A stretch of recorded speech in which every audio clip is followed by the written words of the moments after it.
the caterpillar wants to encode and the butterfly wants to decode in a way that reuses the information adaptively. And we see this a lot in experiments in memory transfer. They train a sea slug and they extract the RNA from its nervous system, and then they inject it into the brain of a naive donor, and then you can see memory transfer. I mean, it's fabulous work. Wow. Most likely you don't just want to persist, you want to expand into other spaces, which means you want to alter yourself in a way that would allow you to colonize as many other thinkers and as many other action spaces as you can. And then, of course, they face exactly the same paradox that we started out with, which is that if you change enough, you're no longer what you used to be. And so is that okay? Is that persistence?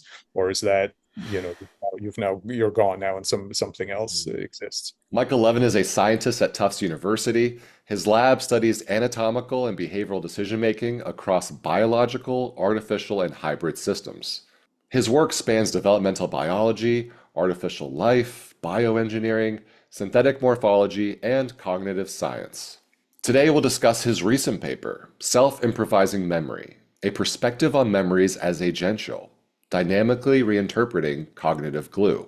Please like and subscribe, and I hope you enjoy our fourth conversation together. Michael Levin, thank you for coming on for the fourth time. Yeah, thanks for having me. Good to see you again. Great to see you. It has been a while, maybe 18 months to 2 years since we last connected. And I'm so excited to cover the papers, the recent papers that you've published here. We'll discuss today. I'd like to get us started off, if you wouldn't mind. For the year of 2024, do you have any say broad highlights that you want to share about the lab? Let's see, highlights about the lab. Boy, there's been a lot of stuff. I know, yeah. Yeah. Well, a number of papers, some things have really moved along on the anthrobots front with respect to our ability to track communication between embryos. So attempts to like really understand collective intelligence above the cellular level. Also some new work below the cell level, looking at the gene regulatory networks and how they solve problems.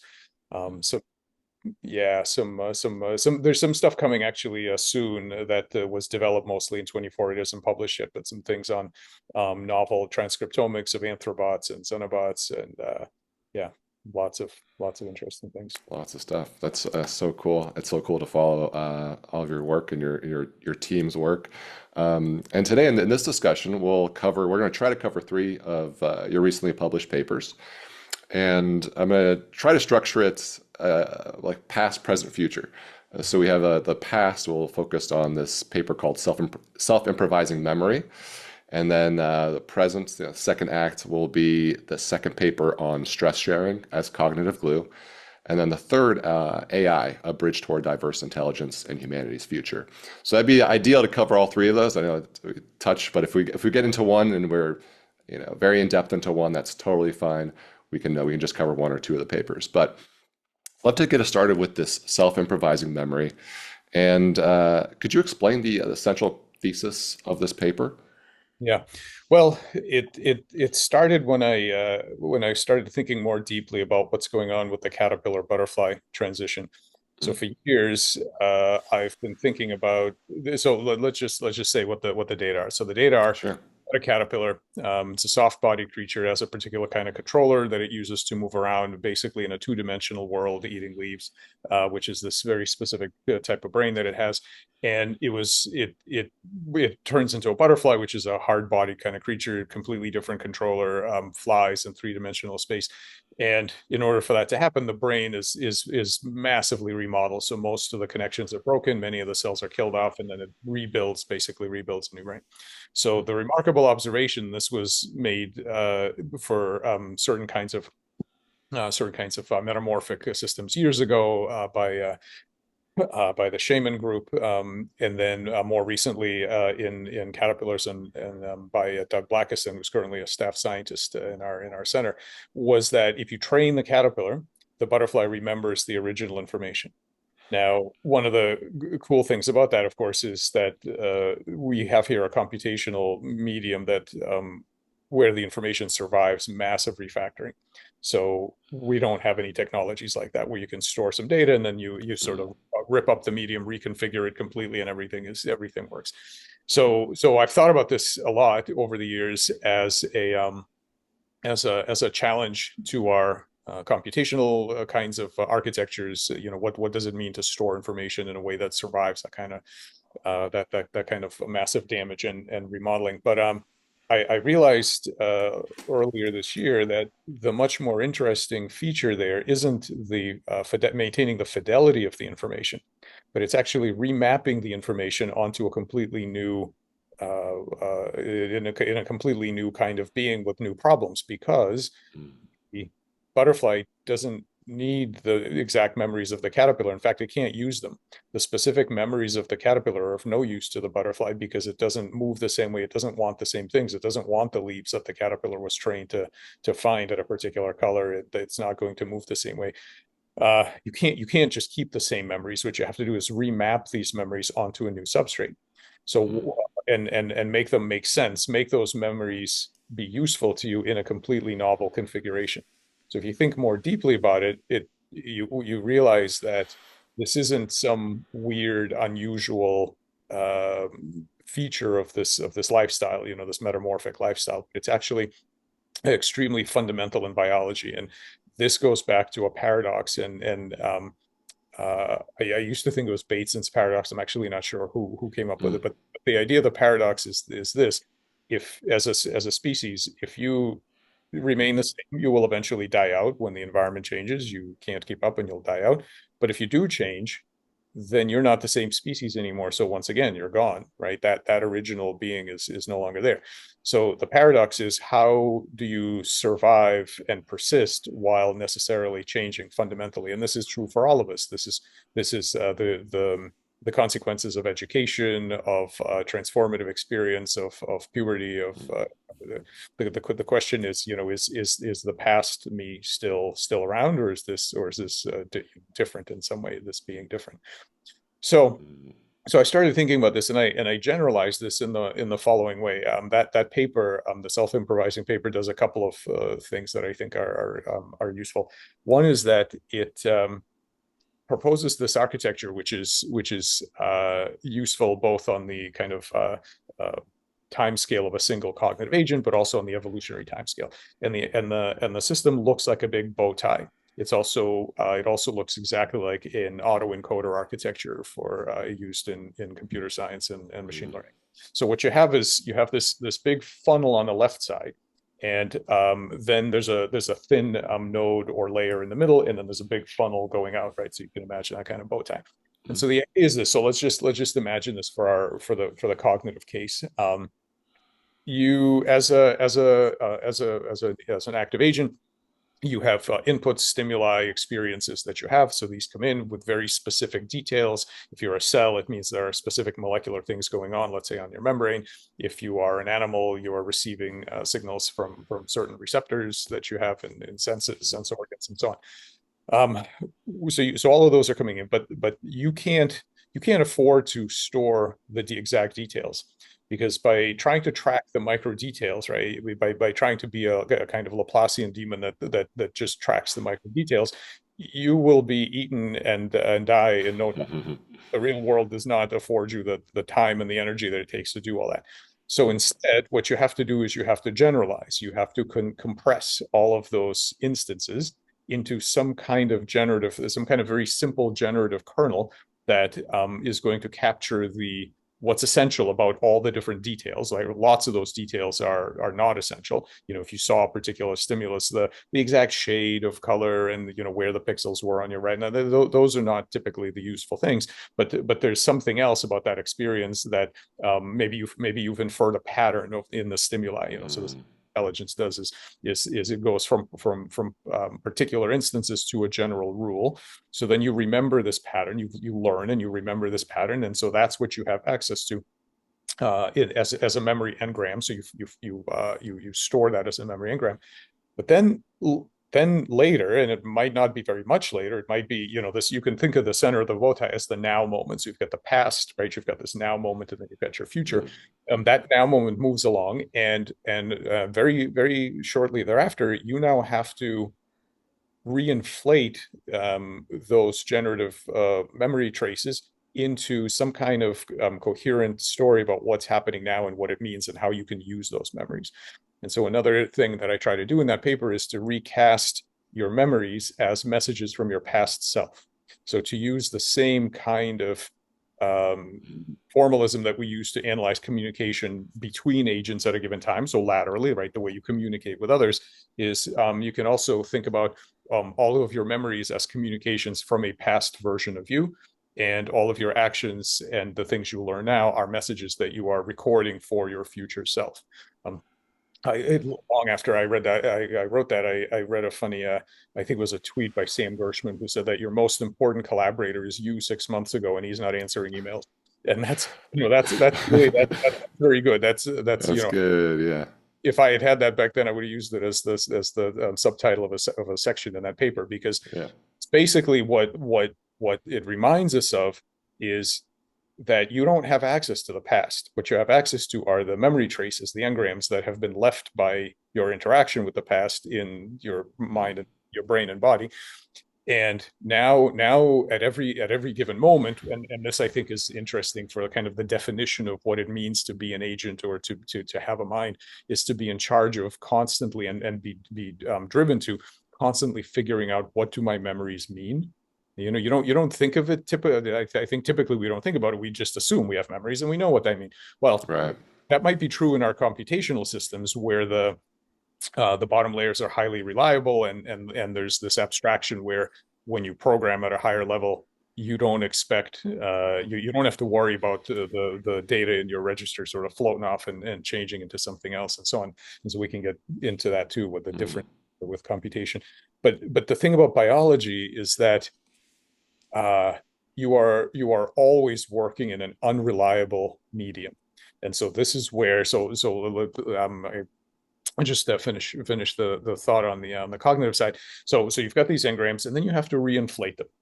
And in order to reinflate them, here's the thing about reinflating them, is that you've lost information.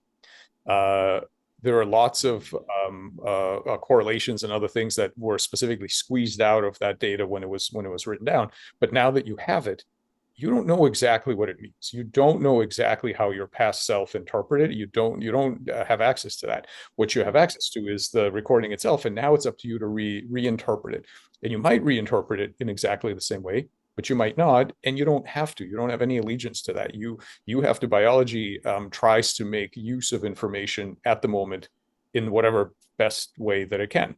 And it's sort of like I mean, in literature they have this concept that when somebody writes something, you are not forced to interpret it the same way that they did, even though they say, well, I wrote it, I know what it means. And you say, well, guess what, I got something else out of it, so now I think this is what it means, right? So Yeah. it's that sort of thing, and it relates to the polycomputing Mm. a paradigm that Josh Bongard and I have developed, where the idea is um, there isn't an objective fact of the matter about what a particular physical event is computing, and it doesn't matter if someone wrote the algorithm and says, no, I know what it does, I wrote the algorithm. Well, there are multiple observers that could potentially look at those events and have a different model of what's being computed, and they're equally valid to the extent that they can make some use of it, right? You have to be able to adaptively use it.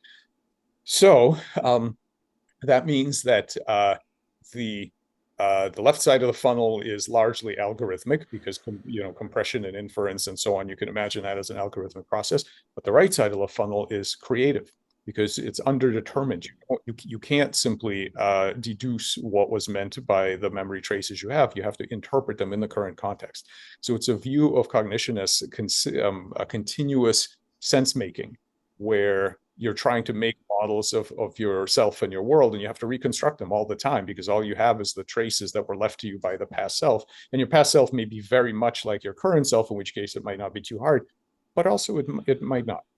And so that then leads to an interesting thing, where you can apply these concepts on an evolutionary timescale, and you can then see immediately the origin of the incredible plasticity and the problem-solving capacities of cells and tissues and molecular networks and so on. Because unlike in our computer technology, biology is working with a fundamentally unreliable medium. not only when you come into the world as a new being, not only can you not be certain of what your environment is going to be, but you also can't even be certain of your own parts. In fact, you're guaranteed that your own parts are going to change. They're going to mutate. There's going to be errors. They're going to be all kinds of things. Right. And this is why, I think we've talked before about like one of my favorite examples of this newt kidney tubule, right? That you can make these newts with different copies of chromosome number, and basically the cells adjust their size to the amount of DNA, and then morphogenesis adjusts itself using novel mechanisms to make a perfectly good newt out of cells that are completely the wrong size, and in fact, quite different, building the same pattern but in quite different ways. And so as a creature coming to this world, you can't be sure of much. You can't be sure that of your environment, but you also can't be sure of your own parts. You don't know how many copies of your genetic material you're going to have. You don't know what the size or the number of your cells. You have to construct a viable way to move forward on the fly, right? This is play the hand you're dealt kind of thing. And so that means if from the beginning biology and evolution commits to this idea of an unreliable substrate where you don't really know what's going to happen, but you have to interpret that information left for you. So the genome was left for you by eons of experience of your ancestors, but you're under no obligation to interpret it the same way. And this is why with the exact same genome, we can have planaria that make heads of the wrong species. We can have xenobots made with a frog genome. We can make anthrobots made of a totally normal human genome. The meaning of that information is not hard coded at all, right? The issues, and so this is the origin, I think, of that incredible plasticity in biology. And I also think that this provides kind of an intelligence ratchet where once you start down the road of making active problem-solving agents, not solutions to fixed problems, which I think most organisms are not. There may be a few exceptions, but most organisms and cells, and even unicellular organisms, are problem-solving agents. Once you start down that road, the meaning of that information becomes less and less determined because the agents are going to be better at reinterpreting them. And so eventually you start projecting that kind of willingness to confabulate. I mean, literally, this is where confabulation is a feature, not a bug, because the ability to ignore whatever the information used to mean and to make up a story that helps you right now is really helpful in a wide range of contexts. And so I think that kickstarts what we eventually recognize as intelligence, which is increasingly creative, on the fly reinterpretation of information based on whatever problem you're trying to solve. And then the last bit, which we can talk about, the title of the paper actually is really only touched upon at the very end, which is this idea of the memories themselves as agents. And so we talk about with that. That's a whole other thing we can talk about, as patterns as agents and so on. Yeah, well, that was wonderful. You answered about 6 or 7 of my questions already, so that was great. Thank you, Michael. And that actually is one of the. Let's see, I go so many different places here. Let's start off with what you just mentioned about memories as agential. What do you mean by that? Yeah, how do you define agential memories, and what evidence do you have to support that idea?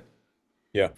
Okay, so let's first just nail down how I think about agency. Mm, So there's a feeling among many that uh, there are certain kinds of things are agents. So let's say humans and maybe some animals and so on. mhm, And that the use of that word in other contexts, it's some sort of a category error.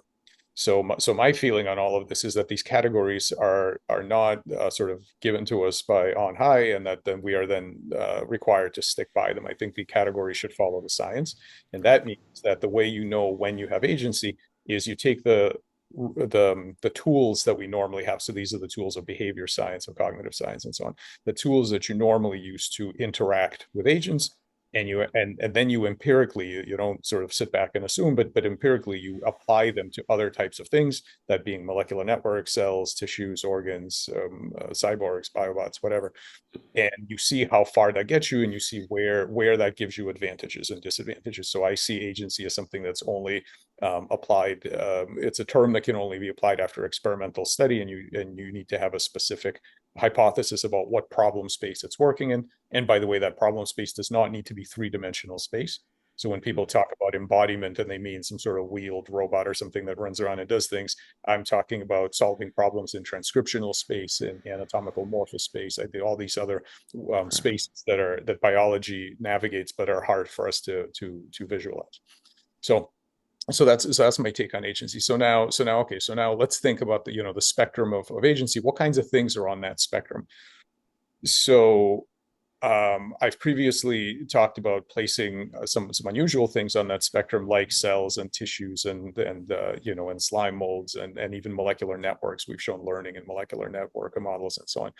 But I think we can get much weirder than that even, and I think that's a good idea, because it's good to um, push past our typical kind of limitations in thinking about these things, because I think we've inherited some very specific firmware from our life on Earth, and especially our latest history on the savannah, or all that kind of stuff. Hmm. We've inherited specific ways that were very expedient for thinking about things, but I think they're quite constraining actually. And so Oh, now sure. right now it's time to break through some of that.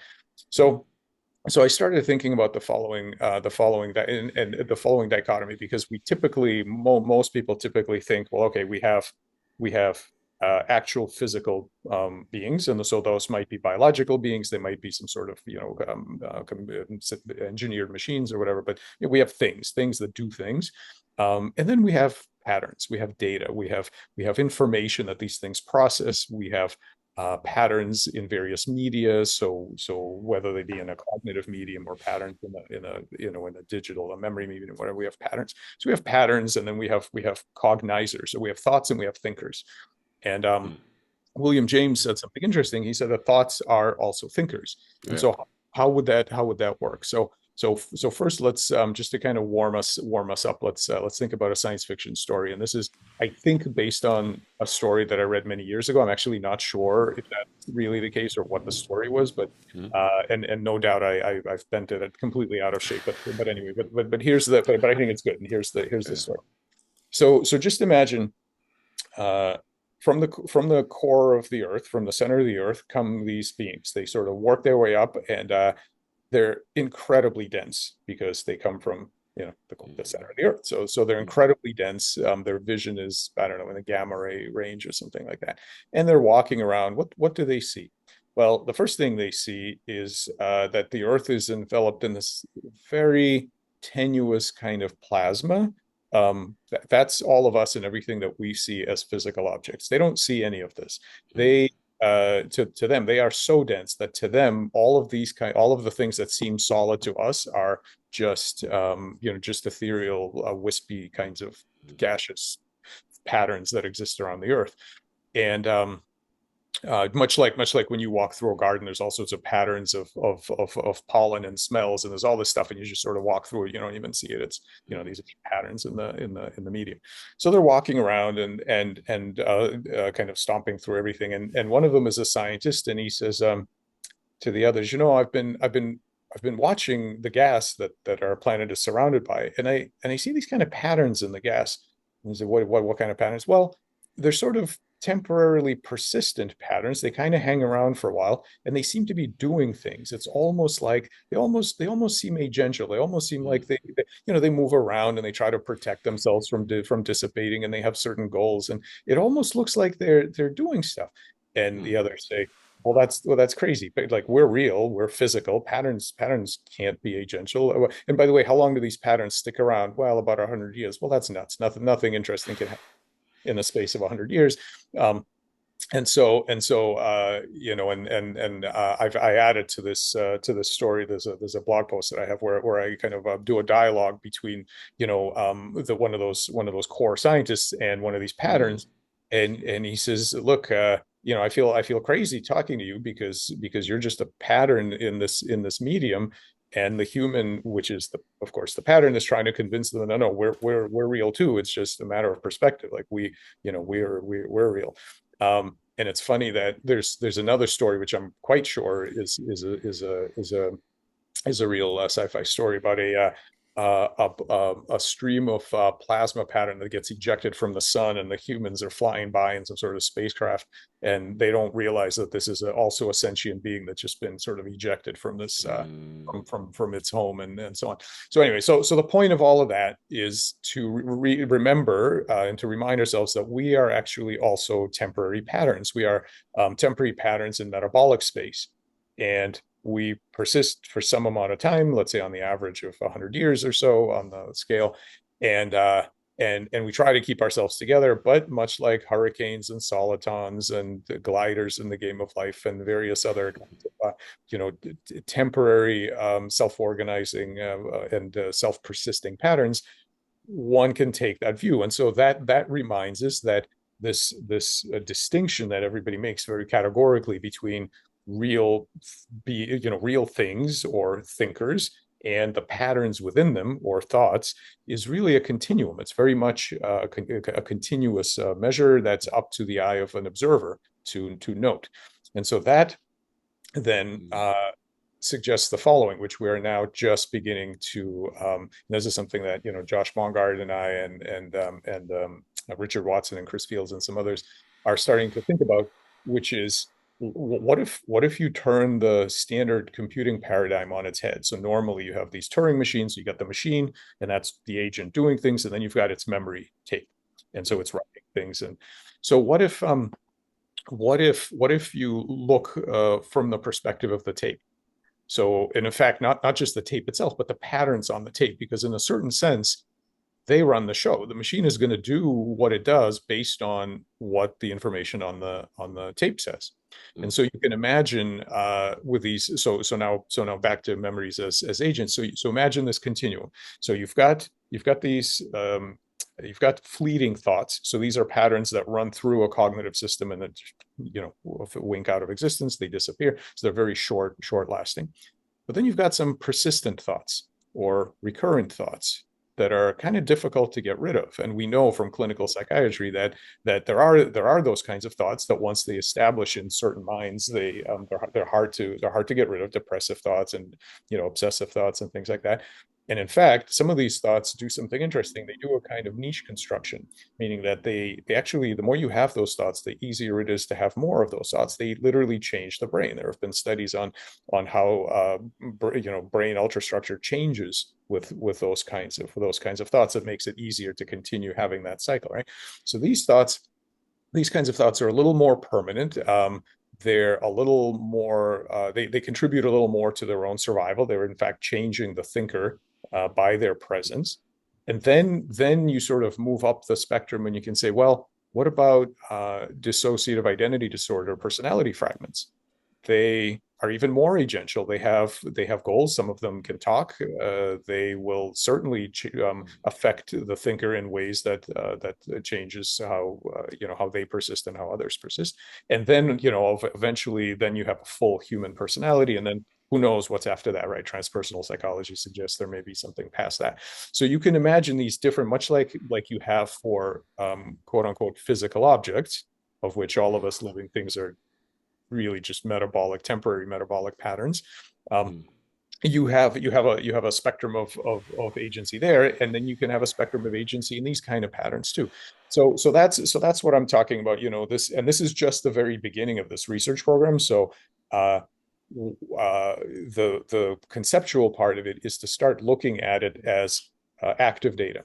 So yes, you have the machine that's moving the data around. What if you look at it from the other direction, and especially in systems like biological systems, where the information patterns themselves, and these might be patterns in the neural substrate, so these might be like full-on thoughts, traditional thoughts, but they also might be patterns in physiological state space. They might be patterns of stress, or they might be all kinds of things that physiologists and different kinds of therapists deal with, right? There could be all sorts of unusual patterns. And to what extent can you think of data as driving the show and having its own life and trying to persist in its environment the way that we try to persist in ours? Um, so that has all kinds of interesting practical implications for example, regenerative medicine, and that's the kind of thing that we're working on now. So could we, could we look at some of the, one way to think about it, for example, look at our bioelectric patterns, right? As we have for years, describe the bioelectric patterns that we see during morphogenesis, during regeneration, as literally the thoughts of the morphogenetic collective intelligence. So you have a cellular collective intelligence. It's trying to navigate morphogenetic space to get from an egg to a full body, or to regenerate a limb or something. So it's navigating that space. And the bioelectric patterns are the thoughts of, and we can read and rewrite them now to some extent. They literally are the thoughts of that agent, in exactly the same way that electrophysiology in the brain represents the cognitive content of beings navigating three-dimensional space. So that's the more conventional story, as weird as that is, but that's a more conventional story. The new way that I'm starting to explore now is, what if it's actually backwards? What if the physical body that we're looking at is the tape, and it's the bioelectric patterns that are really the driving agent, and that what we see when we look at the consequences of that, which are changes in second messenger function, gene expression, chromatin, epigenetic changes, and then finally cell behavior changes and morphogenetic changes. What if that's the tape, right? The physical body is the memory medium, and there's significant action going on at the level of the physiological patterns themselves. And so that suggests some more applications and ways to test these ideas. And that's what we're doing now. This is very, very early days. That's fascinating. So I have so many different questions I could go here, but I do want to stick on this concept of memories as agents. So correct me if I'm wrong, and I'm going to try to restate some of this. So we can think of memories as, let's say, transmissions from the past, and we have to interpret those. They're not just given to us. Memory, I mean, I'm sure many listeners know, but not everybody knows that memory is not like a storage cabinet. You don't just go in, pull out the thing. You have to actually not confabulate. That's going too far, probably. Maybe not. But you have to recreate the memory. Yeah. There's some trace of it, memory trace of it, and you have to actively, I mean, we do it spontaneously, right? It's not a conscious construction, but we have to do that. So if we think of them as agents, do we have to think about, say, information patterns more broadly as being agential? So some of the examples you gave, memory is like, say, one example, but is any pattern of information potentially agential then? But yeah, that's a Yeah, great point. But potentially, yes. We don't yeah. know. You can't automatically decide that that's the case any more than you can do that with physical objects. But yeah, potentially that's the case, which means that you have to try to apply the tools that exist for this to see whether that gives you an advantage. And if you find one, then there you go. You can imagine, and so this is a part that I left out about these patterns, these memory patterns that have to be reinterpreted from sort of time slice to time slice of a being. When you look at it from the perspective of the being themselves, you see that bow tie architecture. So you see that, okay, you're the recipient of a bunch of compressed information, and now you have to creatively expand that engram into, what do I do now? The choice. Okay, that's from the perspective of the thinker. Now, from the perspective of the thought itself, it might be, and I'm much like with our basal cognition models, I'm certainly not claiming that these thoughts are high level agents like humans. I mean, some of them might be. The dissociative sub personality alters are close. I mean, they have a lot of those features, but some could be very low level intelligences. It doesn't, you don't have to be a high level self-reflective mind to be some kind of intelligence. But from the perspective of that system, what might your goals be? Well, one goal might be simply to persist. That might be a simple kind of Darwinian way to think about it. So from that perspective, if you're a pattern, what you would seek to do is to change yourself and also the thinker or the system around you in a way that makes it more easy for you to propagate into the future. Or, in fact, most likely that's not a sufficient story. Most likely you don't just want to persist. You want to expand into other spaces, which means you want to alter yourself in a way that would allow you to colonize as many other thinkers and as many other action spaces as you can. So, for example, so that means that the caterpillar wants to encode and the butterfly wants to decode in a way that reuses the information adaptively, but the information itself might work to have features that make it easier to be encoded, decoded, and propagated into new embodiments. And we see this a lot in experiments in memory transfer. They kind of you see like when David Glanzman does the RNA, they train a sea slug and they extract the RNA from its nervous system, and then they inject it into the brain of a naive donor, and then you can see memory transfer. I mean, it's fabulous work. Wow. Yeah, and there's Yeah, been I'm not familiar with that. oh yeah, yeah. So this is David Glanzman's work, looking at the basis of memory, and there's a lot of other work in the past that's been done about moving either chemical extracts or pieces of tissue from a trained animal to a naive animal and so on. But to me, one of the most amazing things about that kind of work is that when you introduce, let's say, the RNA extract into the host or recipient, you don't micromanage where the RNA goes. You don't put it into the right neurons to run the thing like a Mm. puppet. You just sort of inject it somewhere into the brain, and yeah, no, it works. It's no problem. It just gets kind of picked up. And so this idea, we have other examples that are still unpublished of something similar in morphogenetic space.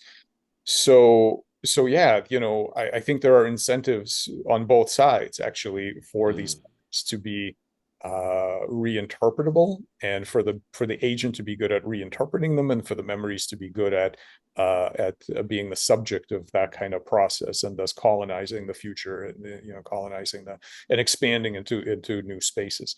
And then, of course, they face exactly the same paradox that we started out with, which is that if you change enough, you're no longer what you used to be. And so is that okay? Is that persistence, or is that, you're gone now and something else exists? Mm. Yeah, it's beautiful. It makes me think of, you say persistence a few times, the Persistence of Memory by Salvador Dali. It just makes me think of that painting. The and I know we wanted to cover three papers, but I actually think that there's so much meat here. I'd love to stay on this one if that's okay with you. Yeah, Um, whatever. and the bow tie architecture in particular, that's something I wanted to definitely dive into because it's not a familiar concept to myself, and I imagine for many listeners it won't be either. But it seems like there's something about this shape, the structure that it cuts across. It's like a pattern across patterns, right? So can you tell us a little bit more, like how did you discover this? I mean, it also looks like a cognitive light cone. I mean, it's just like this pattern that you see over and over again. How did you first come across this idea, or I don't know if you came up with it or brought it together, but can you tell us more about it?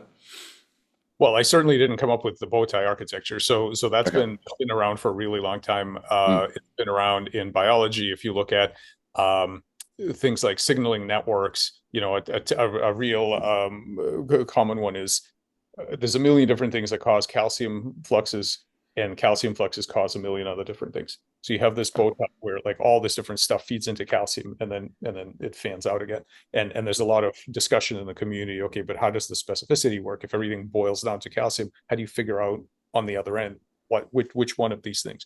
And that's the whole point, is that it's not meant to be a one-to-one mapping. It's not that the endpoint tries to figure out, okay, so I know you're encrypted, but which one? But I'm going to decrypt you to know exactly which microstate caused it. That's exactly not the point of these networks. Um, the other place that this cropped up, and I didn't invent that either, is the autoencoder architecture, which is mm, used in machine learning, where the idea is that you have these layers of a neural network like structure, but in the middle there's a very thin layer that forces um, generalization. it's thin, and its information capacity is small, such that you cannot afford to remember details. The only way the information is going to come through in an adaptive way is that you compress and you generalize. So and that forces the generalization by putting a layer or several layers in the middle that are very thin in terms of how much information they can propagate. You're forcing the system to generalize. It's a bottleneck that requires you to learn concepts and not try to remember individual details. And so that's very important for intelligence, because the whole point is that you should abstract patterns in what's happened before and apply those patterns to scenarios you haven't seen before. So that architecture has been used in a few different systems. But what I do think is new in this, and there's another paper related to this, that's come out. Well, it's a preprint that came out recently by Kevin Mitchell and then Nick Cheney, that also looks at this concept, where we can now use that architecture to understand what's going on in biology. The idea that these really are, I mean, I think there's two fundamentally unconventional things in this paper, like two big themes. One is the symmetry or the invariance between cognition and development. So development, broadly speaking, the morphogenesis. And so the idea is that there's a reason, why there are deep fundamental similarities between how you construct bodies and how you construct minds. And so what I'm after is those principles, and what is happening with the information that requires morphogenesis to be an intelligent process, and how that works on an individual scale, but also on an evolutionary scale. I mean, that's the other nice thing about this, is that you can apply this to whole lineages. You can apply this to an individual being uncertain about what their memories mean, or you can apply this to an evolutionary lineage where you come into the world and you have this DNA, but you're going to need to reinterpret it. And this is why, by the way, this is something that's going to come out in the next month, I guess, or so.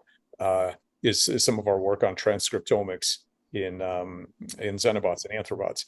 So the bottom line is that both of them have a radically different transcriptome than the tissue of origin in vivo.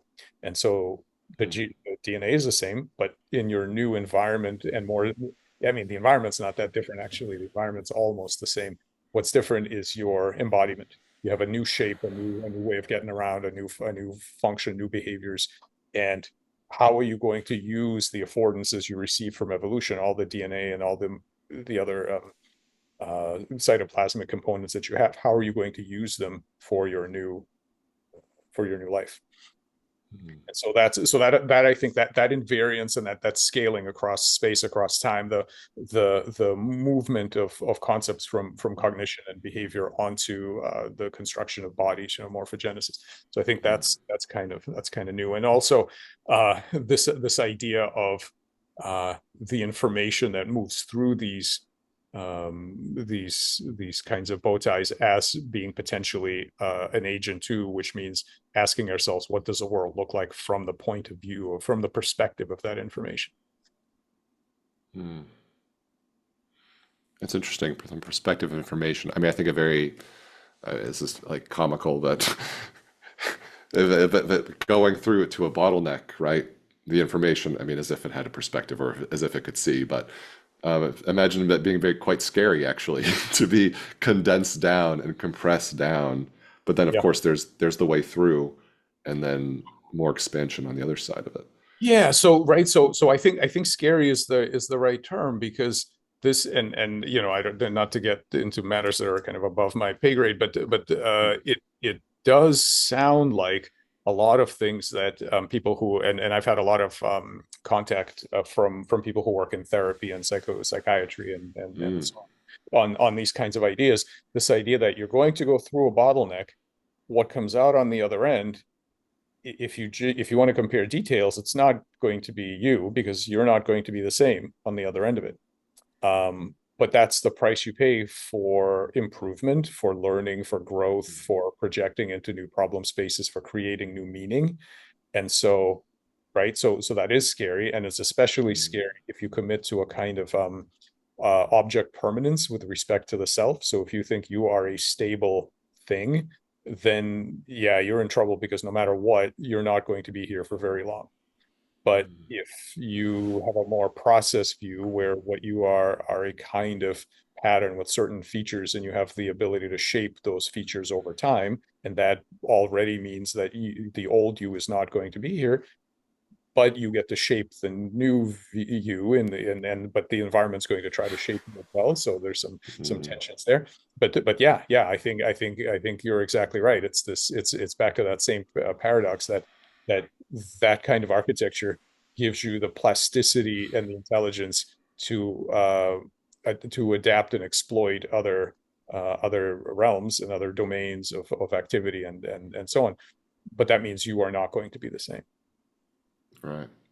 There also, this brings to mind, of course, it's a very speculative idea, but the idea of like white holes, black holes, and white holes on the other side of them. And I see this pattern. I have the paper in front of me, and I can't help but think of that connection there potentially. I know that's way out there, sci-fi land here, but do you think it gives any credence to that idea, or It's interesting. I mean, I don't know. This is the kind of thing, Paul Davies or somebody would probably want to talk about that too. So I don't have the physics to know what's supposed to happen to patterns as they go through a wormhole like that.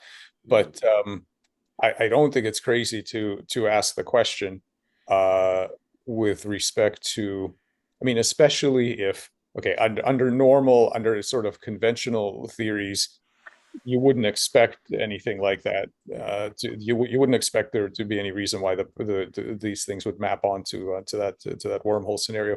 But if you buy into some of the evolutionary universes approaches, like I think Lee Smolin has one, and mhm, some, then it becomes, I think, perfectly reasonable hypothesis to say that the same dynamics that led to this bow tie architecture in the biological world, if those dynamics exist at the scale of whole universes, maybe they give rise to exactly the same kinds mm, of information dynamics through these wormholes. I mean, this is like way beyond anything I know as far as realistic physics, but sure.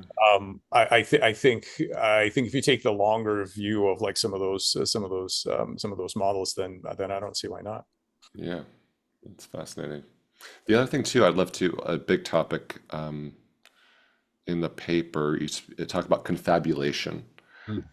And actually, would you mind potentially defining confabulation for the audience? And you talk about it in the paper a bit, but I just wanted to get like, can we think about it like as being like hallucinations with AI? I know that's something that's brought up, or I've heard that term discussed with AI before. Is that the same kind of idea, or are those different?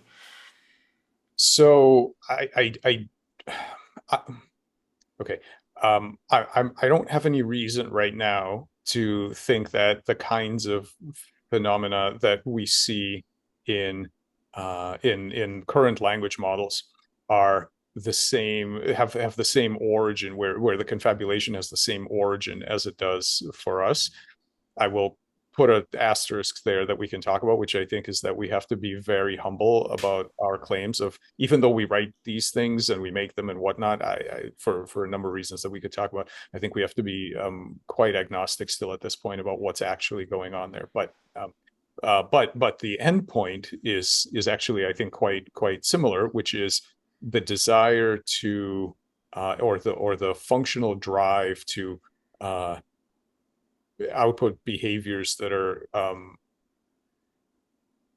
more adaptive given current circumstances versus the circumstances that gave rise to them.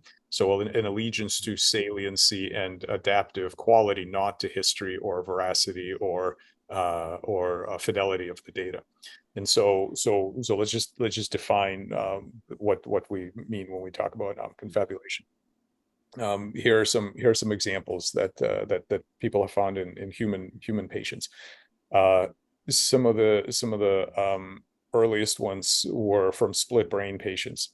where you sever the corpus callosum, and so you have there's a speaking, typically there's a speaking hemisphere and one that doesn't, but the one that doesn't is operating half of the body, and when that half of the body does certain things, the speaking half makes up stories about what's going on there, even though we know. So we can put, you put a piece of cardboard between the eyes like this, and you show one side of the brain, some kind of thing, and then you ask the opposite hand to pick out a relevant object, and then you ask the language speaking side, hey, why did you pick up this object? Well, it has no actual idea because it did not see the prompt, but it'll come up with some story that vaguely makes Right. sense. And it doesn't feel like lying to the subject.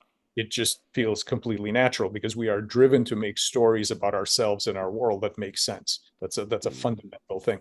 And so another example I can think of is was a video on that I saw where a patient had he had an electrode, I think it was for epilepsy, in his brain, and it happened to be touching a region that induces laughing behavior. And so the scientist pushes the button, and the person's mouth starts laughing. And then then he's asked, so why are you laughing? And the answer isn't, gee, I don't know. I was sitting here thinking of serious things, and suddenly my mouth starts laughing. That's never the answer. The answer is, oh, I thought of a funny joke. And Right. and again, this isn't them trying to fool anybody. This is what it feels like to them, because all of us are trying to uh, continuously modify our models of ourselves and our world to make things make sense. And so that kind of basic fundamental feature, I think, is really important. Now, when it goes too far, when the horizon gets really short and you lose track of long-term patterns, then that's not adaptive either, because then you end up with explanations that have maybe immediate value, but in the long run, and I think this is functionally, I think this is what's happening with these language models. They tell you something at the moment that is plausible of the kind of thing you want to see, but big picture, if they're not tied to what's actually, if they're not good at reinterpreting the past, then this doesn't work. I mean, it's a deep skill to be able to do that. Mm.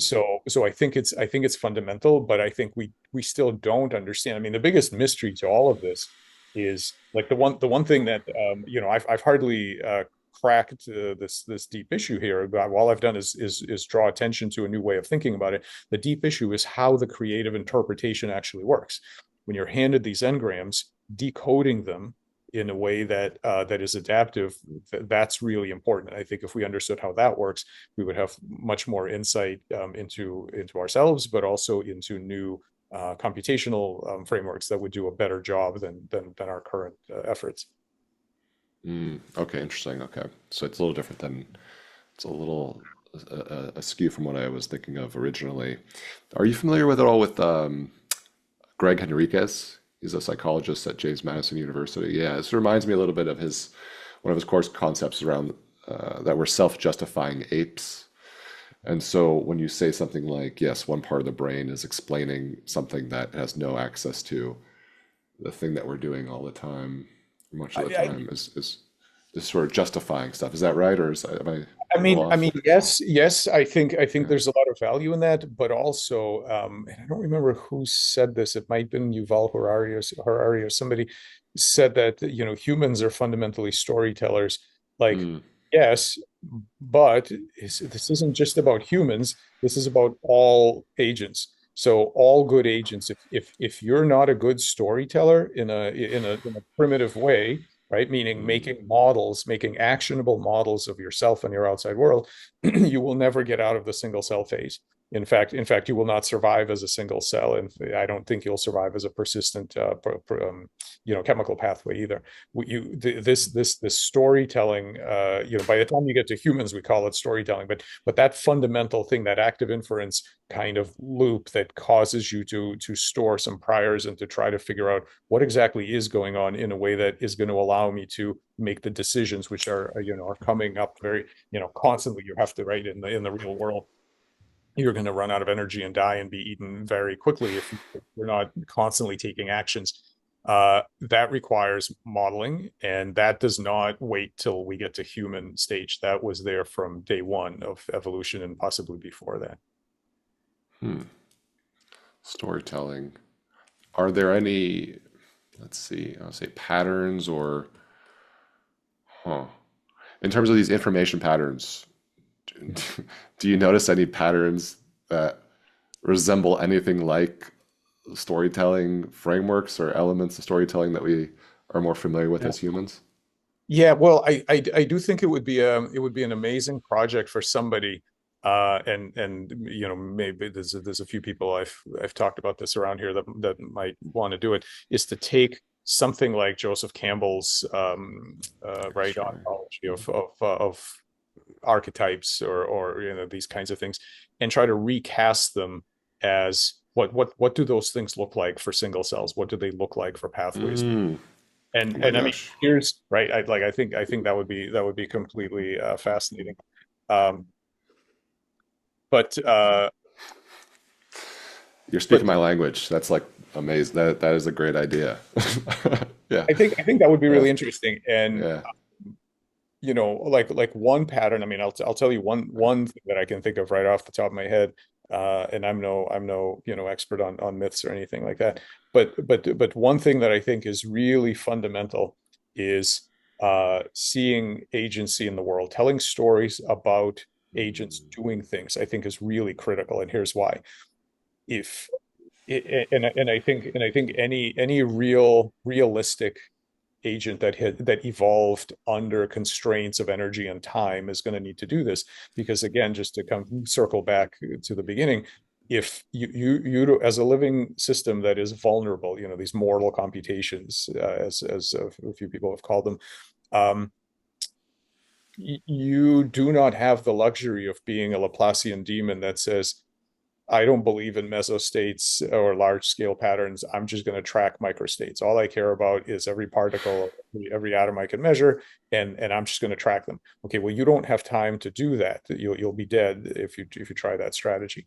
So the only things that survive that filter are agents that are good at coarse graining. So what they do is they say, okay, I'm going to take a bunch of these all of these states. I'm going to ignore what's different about them, but I'm going to establish a category that I'm going to treat them all the same way. I'm going to generalize, and I'm going to say all of this is, that it's this is hunger, or this is a chemical attack, or this is danger, or this is a stress, or this is whatever, right? And so and then later on, it's like, oh, this is a tiger, and I don't care if the pixels are this way or that way, or there's lighting, shadowing, and so on. So you have to get good at it in order to survive. You don't have the computational resources to avoid that, and that leads to that kind of thing. If you become an agent that is constantly telling stories about other agents in the world doing things, that then leads to you making models of them. Well, what are the properties that these agents have? What do they notice? What do they, can I hack them? Can they hack me? Are they dangerous? Are they positive? Whatever. And then eventually you turn that on yourself and you say, wait a minute, I'm an agent too that does things. And now you've got a model of yourself as this magnificent, moral being that exists, right? This kind of self-reflective loop. But you can, in fact, must do that long before you're capable of doing that self-referential, that self-referential loop. Mm. So I think that one, that fundamental that concept of an agent in the world doing things, not just standing back and saying, here's a bunch of stuff that happened and I've totaled up all the atoms that zigged and sagged and whatever, but I've coarse grained them into a some kind of a larger scale pattern where the pattern makes decisions, it has memories, and by the way, it pays off if I try to make a model of, well, what kinds of things does it remember, for how long, what does it like, what does it not like, some level of predictive description. That I think is extremely fundamental. Mm. Yeah. And even well, and I think about it in terms of more broadly the effectiveness of great storytelling and how, yes, you might have a concept, a complicated thing in physics, right? But if someone, a great educator, can hone it down and break it down and have an anecdote about it and maybe give some personalities to the quarks and electrons so that we can kind of glom onto certain things and we interpret those and we kind of make sense of them in a better way, even though they don't have personalities per se. I like to think of them as having personalities or having Yeah. not personhood, but um, attributes, let's say, or things that like I can understand. I'm kind of talking in circles here, but yeah, it's a really cool idea. I like that. Yeah, I mean, it makes what you just said makes sense for in two ways. One is that like in that paper we give a table, or I give a Mhm. table of things that act as these bow ties, and scientific papers, language, literature, all of those things act in this bow tie fashion. You have some very complex mental states. You have some very complex synaptic, molecular states. There's no hope of you communicating those states and mapping them onto my brain so that we understand each other. My brain is different. It's not going to work anyway. What we do have is a very thin interface at, however many bits per minute we can do it. That's language that allows this very complex set of events to come forward and then to be expanded in my brain into whatever it takes for me to understand whatever part of what you said I understood, whatever I'm supposed to get out of it. And so the same thing with science papers, right? So these brilliant people have these incredible ideas. They boil it down to a nature paper that's like this compressed, squeezed a couple of pages representation, and then everybody else, the rest of us, read it and try to reinflate it and say, well, what does this mean? What am I going to get out of it? And right. So a lot of these things are like that. Yeah. Great. I know you have to run. I just want to ask you one last question. So based on the conclusions of this paper, are you going to follow this up with any research? Do you have anything, what comes after this, basically?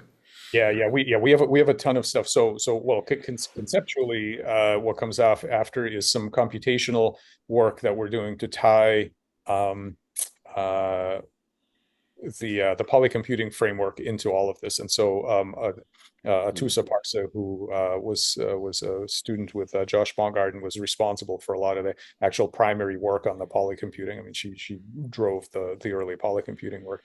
She's now in my group, and we're going to basically turn this whole thing into a model of an evolutionary model, a model of for a new type of computational platform, and so on.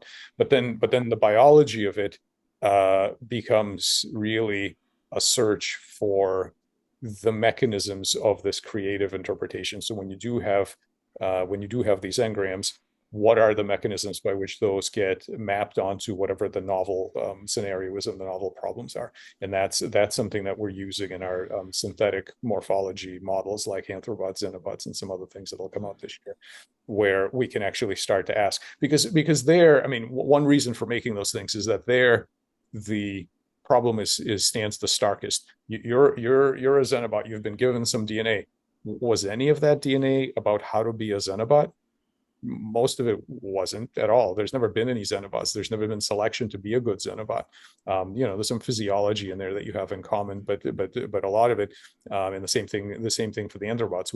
One of the values of making these synthetic models is that you force them to break free of a specific evolutionary history, and then you get to find out how do they reinterpret the affordances that they've been given, and where do these novel patterns come from? They have new patterns of behavior, and so on. So memories that were not specifically encoded for them, right? Because I mean, just think about this. If you have the ability to reinterpret these little engrams that you've been given, that creative ability, you can now nucleate that off of a lot of other things. There are lots of prompts that you can apply that same capacity to. It doesn't have to be the same materials that you were given before. If you have the ability to interpret specific memory engrams that were used for behavioral memory, you can turn that capacity onto almost anything. So I almost visualize that, like the right side. So you get this bow tie, they meet in the middle. I almost like